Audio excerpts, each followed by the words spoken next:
The search for means to turn sickness or natural poisons into weapons is not a new one. In ancient times, for example, enemies' wells were poisoned with the bodies of animals, and noxious gases were produced on the battlefield by burning a variety of things. But as research into chemicals makes leaps of progress in the 19th century, they too become a viable weapon of mass destruction, and both biological and chemical weapons are used during World War II.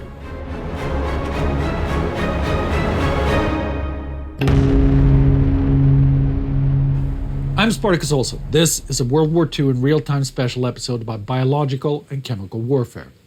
Veterans of the Great War in many countries carry vivid pictures of chemical warfare in their minds. Mustard, phosgene, or other deadly gases were a big source of suffering and an even bigger one of fear. And going into World War II, many expect gas to make a return to the battlefield, and because of developments in military aviation, to cities and villages as well. Children equipped with gas masks walk the streets of London, and masks are part of most nations' standard soldiers' kits. But when war breaks out, this expected horror remains absent. So what happened to chemical warfare, and why?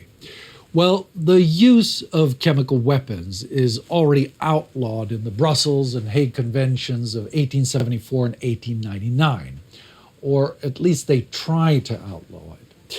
In the First World War, of course, chemical weapons were deployed on a large scale. In 1925, 109 countries signed the Geneva Protocol on Chemical and Bacteriological Warfare. But even after that, in the interwar years, chemicals are used during the Second Italo-Ethiopian War by the Italians and in the Second Sino-Japanese War by the Japanese. Other countries, too, did not stop developing their chemical warfare programs and at least considered using them in other conflicts, like the British in Iraq in 1920, though it's not certain whether or not they actually did use them there. This is probably a good time to define the different kinds of weapons we're talking about in this episode. A chemical weapon, like nerve gases, sarin or taboon, or mustard, phosgene, or tear gas, is defined as a chemical used to cause intentional death or harm through its toxic properties. Munitions, devices, and other equipment specifically designed to weaponize toxic chemicals also fall under the definition of chemical weapons. While also classed as weapons of mass destruction, biological weapons are defined differently from chemical weapons. Those are microorganisms like virus, bacteria, fungi, or other toxins that are produced and released deliberately to cause disease and death in humans, animals, or plants. Though things like poisoning drinking water are arguably biological warfare, there are only 3 countries who have access to biological weapons fitting this definition during this time. They are Britain, the United States, and Japan. Several more countries have access to chemical weapons like Italy or the Soviet Union. In most such countries, research into chemical warfare is conducted and chemical reserves are built, but most are never used. Joseph Stalin, Franklin Roosevelt, and Adolf Hitler all oppose the use of either chemical or biological weapons in the field. Hitler has seen the effects firsthand during the Great War when he himself was gassed. However, Germany still develops and produces taboon and sarin nerve gases in 1937 and 1939 and produces tens of thousands of tons of gas for deployment in combat during World War II, which would create nightmarish scenes if used against enemy combatants in the field. Germany does not do so, though they do use poison gas on victims in the millions in the death camp system, as we so tragically know.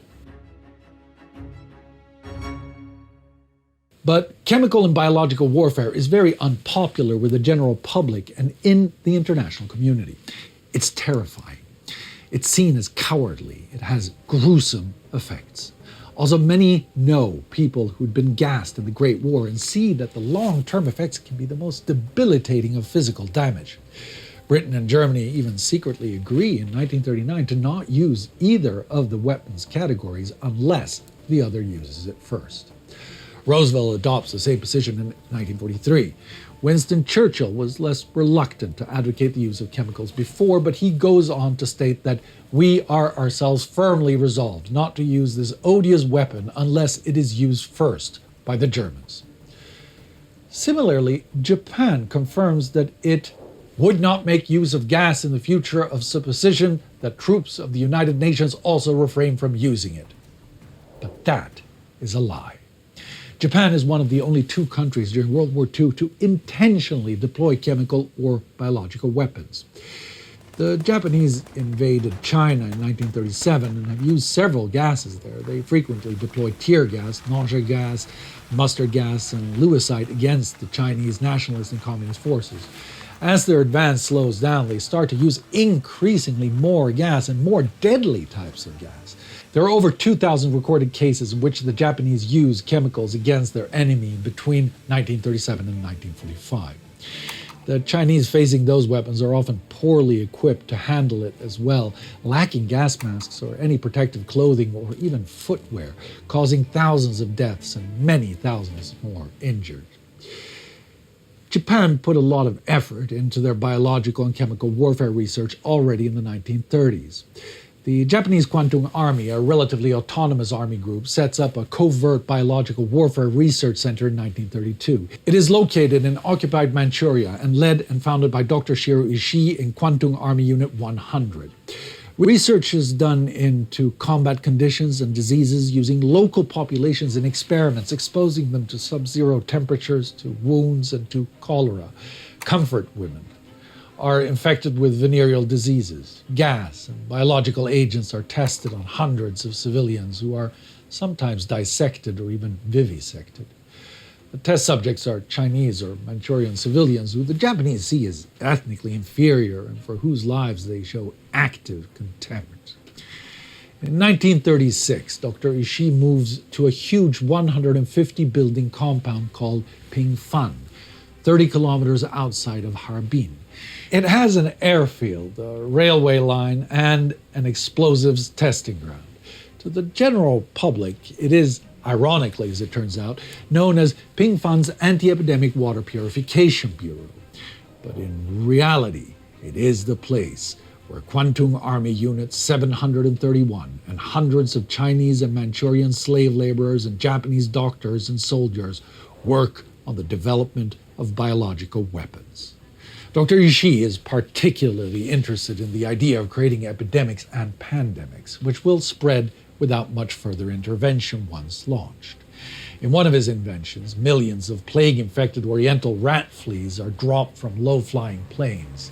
They are released on bundles of grain, hoping to attract rats. The rats would help the fleas spread to inhabited areas, setting off a plague epidemic. This method is tested on Chinese and Manchurian POWs in the Pingfan Center. Under Unit 731, though, another covert location called Unit 516 is used for research into chemical weapons. Dr. Ishii has strong support in the government and army. General Umezu, Army Chief of Staff later in the war, Minister of Health and Welfare Dr. Koizumo, General Araki, and even Prime Minister Hideki Tojo are supporters of Ishii and his ideas. Emperor Hirohito himself even specifically orders the use of chemical weapons against the Chinese on many occasions. Hirohito and his command also called the invasions of Manchuria and China incidents and not wars, to avoid having to observe international law regarding treatment of prisoners or civilians.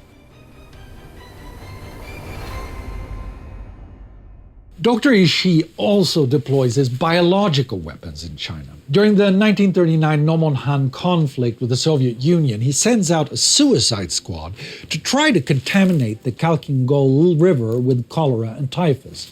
In July 1940, General Umezu orders 5 kilos of plague fleas to be shipped to Unit 1644, as well as 70 kilos of typhoid pathogen cultures and 50 kilos of cholera cultures. I have already covered in several War Against Humanity episodes how these fleas are actually deployed, first in October 1940 in Guizhou and Ningbo.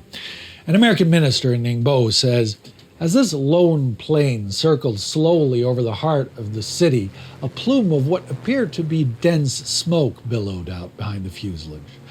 I thought it must be on fire, but the cloud dispersed downward quickly like rain from a thunderhead on a summer day, and the plane flew away." Those are the fleas. More attacks follow in late 1940 and 1941. I have covered the multitudes of probable victims of these attacks. We're talking about at least 270,000 Chinese civilian victims, probably more, because there is no viable way to trace the source of all the deaths of disease during the time. During other campaigns, like the Zhejiang-Jiangxi campaign in 1942, farmers are killed by anthrax and glanders. Plague and cholera rage like wildfire through local villages. However, about 10,000 Japanese soldiers also contract cholera, and 2,000 of them die. Dr. Ishii is put on leave, and Dr. Masai Kitano takes over. Under him, Unit 732 works on plans to launch biological attacks on the Americans with plague or anthrax carrying balloons. Ultimately, all plans to attack U.S. forces with such methods were halted by Tojo in fear of retaliation. In fact, the records show that Japanese forces were allowed to use chemical warfare when, but only when, their enemies do not have the capacity to retaliate in kind. The U.S. also has the fear that use of biological or chemical weapons would lead to automatic retaliation and an escalation of the war. The big question was whether or not their use would offer a valuable strategic advantage, and the answer seems to be no. However, America might have preferred to deploy their chemical weapons if it wasn't for their alliances. The Americans weren't necessarily against chemical warfare. In the 1920s, the call for the disarmament of the U.S. Chemical Warfare Service was seen as a communist plot. In the 1930s, the use of chemical weapons was included in war plans against Japan. The use of gas was also seen as a formidable weapon of terror against a foreign civilian population. In 1941, the U.S. Chemical Warfare Service still advocates the deployment of chemical weapons.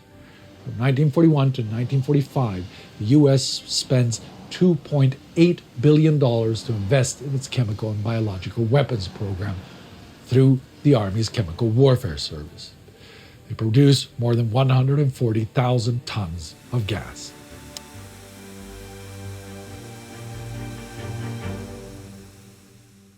And, the mutual destruction clause isn't applicable to the U.S.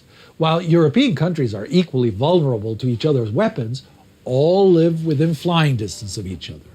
Reaching the U.S. with such weapons is less easy. Also, as far as the first use policy goes, Japan is already using gas against United Nations member China, But America refrains from using it. The reasons are threefold.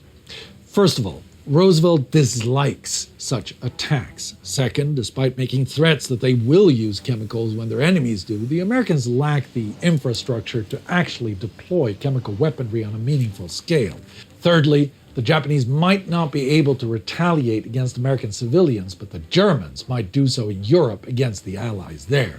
General Thomas Handy says, use of gas in the near future against Japan would give Germany a reason to use gas in retaliation. This might be pretty selfish because despite Chinese efforts to draw attention to the Japanese use of chemical and biological weapons in China, Britain and the US push aside the allegations, citing lack of verifiable data. So, apart from in China and in the Holocaust, most warring countries are saved another horrific dimension of war and terror campaigns. But it's not always because of altruistic reasons. Dr. Ishii returns to Unit 731 near the end of the war to clean up the facilities and to destroy all evidence. Facilities are razed, burned to the ground, supplies are destroyed and disposed of. Hundreds of thousands of chemical weapons are hidden, buried, or dumped in the New River. The remaining test subjects, laborers, and prisoners are killed. So how do we know all about this then? Well, instead of facing justice for their undeniable war crimes, many of the perpetrators are recruited post-war by the United States to work on America's biological warfare program. Dr. Ishii and his team are given immunity from war crimes by the U.S. in exchange for his information and data that could never have been gotten in the States because of scruples about experimenting on living human beings. If you'd like to see how Japan's war in China began, you can click right here for our Between Two Wars episode about that. And to help bring light to more of the darkness of World War II, join the Time Ghost Army at patreon.com or timeghost.tv so that we can make more and better content. Never forget.